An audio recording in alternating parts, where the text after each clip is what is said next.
স্বৈরাচারের কাছে তিনি আপোষ করেনি। নেত্রী ছিল একজন মুসলিম, তার সারাটা জীবন ছিল সংগ্রামের জীবন। মাত্র তখন তার বয়স 33 কি 34, তখন তিনি বিধবা হয়েছেন।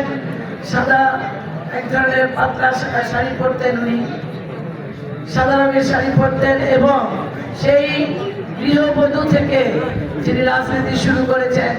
আজকে আমরা যারা ছাত্র দল, আজকে আমার যে পরিচয় দিক না কেন, আমি সাবেক ছাত্র নেত্রী, এই পরিচয়টাই আমার সবচেয়ে গর্বের পরিচয় বলে আমি মনে করি। ওনারও সেই সময় মূল শক্তি ছিল জাতীয়তাবাদী ছাত্র দল। হুসাইন মোহাম্মদ এরশাদের সে আন্দোলন, হুসাইন মোহাম্মদ এরশাদের সে নির্যাতন, স্বৈরাচারের বিরুদ্ধে তিনি কঠিনভাবে মোকাবেলা করেছিলেন সেই সময় ছাত্র সমাজকে সাথে নিয়ে, এবং ছাত্র সমাজের নেতৃত্বে হুসাইন মোহাম্মদ এরশাদের পতন ঘটিয়েছিলেন বেগম খালেদা জিয়ার নেতৃত্বে। আজকে আমার নেত্রী ছিল আপোষহীন, সেই কোন ধরনের স্বৈরাচারের কাছে তিনি আপোষ করেনি। এক্সট্রিম মশার কয়েল প্ল্যান্ট ফাইবার দিয়ে তৈরি, ডেঙ্গু চিকুনগুনিয়া বাহি সহ যে কোনো মশার বিরুদ্ধে দেয় এক্সট্রিম সুরক্ষা। সেই নেতৃত্বে 91-তে সরকার গঠন হয়েছিল। বাংলাদেশের রাজনীতি, বাংলাদেশের যে দিক থেকে আপনারা চিন্তা করেন না কেন, এই ধরনের একজন নেত্রী, এই ধরনের একজন রাজনৈতিক নেত্রী কখনো বাংলাদেশে আর ফিরে আসবে না। যার চিন্তা, যার চেতনা, যার কথা, যার সবকিছু ছুড়ে দেশ নিয়ে, এদেশের মানুষ নিয়ে, তার দল নিয়ে, তার দলের নেতা কর্মীদের নিয়ে, আমাদের প্রতি তার যে ভালোবাসা, আমাদের প্রতি তার যে শাসন, আমাদের প্রতি তার যে স্নেহ, এটা তো ভোলার মতো কোনো জিনিস নয়। এই নেত্রী সবকিছু বিসর্জন দিয়েছে আমাদের জন্য, এই দেশের জন্য। ওই এক কাপড়ে তার 40 বছরের সংসার থেকে তিনি এই স্বৈরাচারী হাসিনা তাকে বের করে দিয়েছে, একটি কথাও বলে নাই। ছোট সন্তানের লাশ যখন কাঠের বাক্সতে করে মায়ের সামনে এসেছে, তার দু চোখের পানি পড়েছে, তিনি কান্না করেছেন, হয়তো আল্লাহর কাছে বিচার চেয়েছেন, আল্লাহ তুমি ওদের বিচার করো। সেই সন্তানকে উনি দাফন করেছেন।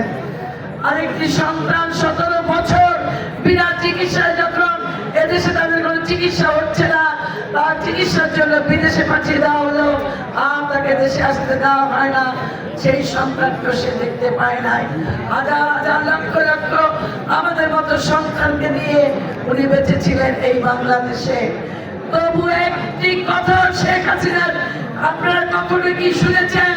আমাদের এই নেত্রীর মুখ দিয়ে একটি বাজে কথা, এই নেত্রীর মুখ দিয়ে একটি প্রতিহিংসার কথা, কোন প্রতিশোধের কথা জীবনে কোনোদিন শুনি নাই। গর্ব করে বলতে চাই, আমরা ওই নেত্রী দল করেছি যিনি শিক্ষা দিয়েছে কিভাবে দেশকে ভালোবাসতে হয়, কিভাবে কর্মীদেরকে ভালোবাসতে হয়, কিভাবে দেশের গণতন্ত্রের জন্য লড়াই করতে হয়। আমরা সেই নেত্রী দল করি, যার জন্য আমাদের এই গর্ব যে আমরা জাতীয়তাবাদী ছাত্র দল। উনি সবসময় মনে করতেন ছাত্র দল ছিল তার ব্যাংকার, তাকে পাহাড়ের মতো রেখে দিবে। ছাত্র দল জীবন দিয়ে খালেদা জিয়াকে রক্ষা করবে, এটা ছিল তার সবসময় বিশ্বাস, যার জন্য উনি ছাত্র দলকে আলাদা করে গুরুত্ব দিয়েছেন। এবারও দেখেন এই 12 ফেব্রুয়ারি নির্বাচনে এবং তার রাজনৈতিক জীবনে পরপরই দেখেছি যেখানেই সুযোগ পেয়েছে উনি ছাত্র দলকে বড় বড় দায়িত্ব দেওয়ার চেষ্টা করেছেন। এই 12 ফেব্রুয়ারি নির্বাচনেও অনেক ছাত্র দলের সাবেক নেতাদেরকে দায়িত্ব দিয়েছেন। আমি একজন সাবেক ছাত্র দল করা, আমাকে তিনি একটি বিভাগের দায়িত্ব দিয়েছেন। এত বড় নেতৃত্ব, এত দূরদর্শিতা বাংলাদেশের কোন রাজনৈতিক দলের কোন নেতা নেত্রী আছে বলে আমরা মনে করি না। উনি মহিলা বলে যে একটা সাংগঠনিক দায়িত্ব পালন করতে পারবে না, এই ধরনের চিন্তা তার ছিল না। আমরা আমাদের নেত্রী আপোষহীন মনোভাব, তার গণতন্ত্রের জন্য যে লড়াই, এবং এই নেত্রী ছিল একজন মুসলিম, তার সারাটা জীবন ছিল সংগ্রামের জীবন। তিনি সংগ্রাম করে গেছেন আমাদের জন্য, এই দেশের জন্য। তাই আজকে আমরা এই নেত্রী, এই হাসিনা, এই স্বৈরাচারী হাসিনা একটা দিনের জন্য আমাদের নেত্রীকে শান্তিতে থাকতে দেয় নাই। তার সর্বোচ্চ প্রতিহিংসা ছিল নেত্রীর প্রতি, সমস্ত প্রতিশোধ সে নিয়েছে নেত্রীর প্রতি। একটি মিথ্যা মামলা, যে মামলাটা ছিল অত্যন্ত সম্মানজনক, যে মামলাটা উনি সহ্য করতে পারতেন না। যে নেত্রী জীবনে, যে নেতা তিনি সহধর্মিণী, যাদের রাজনৈতিক জীবন তো ভালো, পারিবারিক জীবন, ব্যক্তিগত জীবনে কোনো চিহ্ন নাই, তাদের ঘোর শত্রু জীবনে বলতে পারে নাই, তারা কোনদিন অসৎ কাজের সাথে জড়িত ছিল। সেখানে আমাদের এই নেত্রীকে, আমাদের এই মাকে, আমাদের এই মজলুম নেত্রীকে একটি মিথ্যা মামলায় এতিমের টাকা আত্মসাতের একটি মিথ্যা নির্মম মামলা, নির্মম আমি মনে করি, এবং একটু নিষ্ঠুর আচরণ করে আমার নেত্রীকে জেলে পাঠিয়েছেন। আমার নেত্রী জেলে ছিলেন, একটি কথাও বলেন নাই। আমার নেত্রী জেলের ভিতরে তাকে হত্যার সর্বোচ্চ ষড়যন্ত্র করেছে ওই স্বৈরাচারী হাসিনা, তাকে হত্যা করতে চেয়েছিল। আজকে দেখেন আল্লাহর বিচার, আজকে হাসিনা কোথায়, আর আমার নেত্রী আজকে পৃথিবীতে মানুষ আসলে চলে যাবে, তার মৃত্যু হবে, এটাই সত্যি কথা। কিন্তু আল্লাহ রাব্বুল আলামিন তাকে যে সর্বোচ্চ সম্মান দিয়েছে, হাজার হাজার লক্ষ লক্ষ কোটি মানুষের চোখের পানিতে তিনি শায়িত আছেন, তার স্বামীর পাশে, ওই সংসদ ভবনের পাশে তাকে দাফন করা হয়েছে। সুতরাং আমরা আল্লাহ রাব্বুল আলামিনের কাছে ফরিয়াদ করতে চাই, এই এতগুলো সন্তান আমরা আজকে আছি ওই নেত্রীর আপোষী মনোভাব নিয়ে, ওই নেত্রীর রাজনীতি নিয়ে, ওই নেত্রীর আদর্শ নিয়ে, যে আদর্শ উনি বাংলাদেশে রেখে গিয়েছেন, সে আদর্শকে আমরা বাঁচিয়ে রাখবো আজীবন।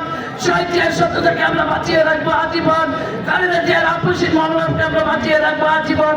তার একটি সন্তান তারেক রহমান আজকে আমাদের নেতা, আগামী দিনে বাংলাদেশের নেতৃত্ব দিবে। আজকে তার সাথে হাত রেখে আমরা খালেদা জিয়ার প্রতিটি কর্মসূচিকে বাংলাদেশের রাজনীতিতে বাংলাদেশের মানুষের কাছে পৌঁছে দিব। আর আল্লাহ রাব্বুল আলামিনের কাছে বলতে চাই, ওই সংসদ ভবনের যে ফুলের বাগানে আমার মাকে তুমি ঘুমিয়ে রেখেছো মা, আল্লাহ তুমি তোমার পেয়েছে সেই জায়গায়, সেই ফুলের বাগানে তুমি আমার মাকে তুমি জায়গা করে দাও। এটাই তোমার কাছে আমাদের আজকে একমাত্র চাওয়া। আমরা খালেদা জিয়ার মাঝে, আজীবন খালেদা জিয়ার মাঝে বাংলাদেশ জাতীয়তাবাদী দলকে আদর্শের মাঝে বাঁচিয়ে রাখবো। এটাই ছাত্র দলের কাছে আমার আবেদন। সবাইকে ধন্যবাদ।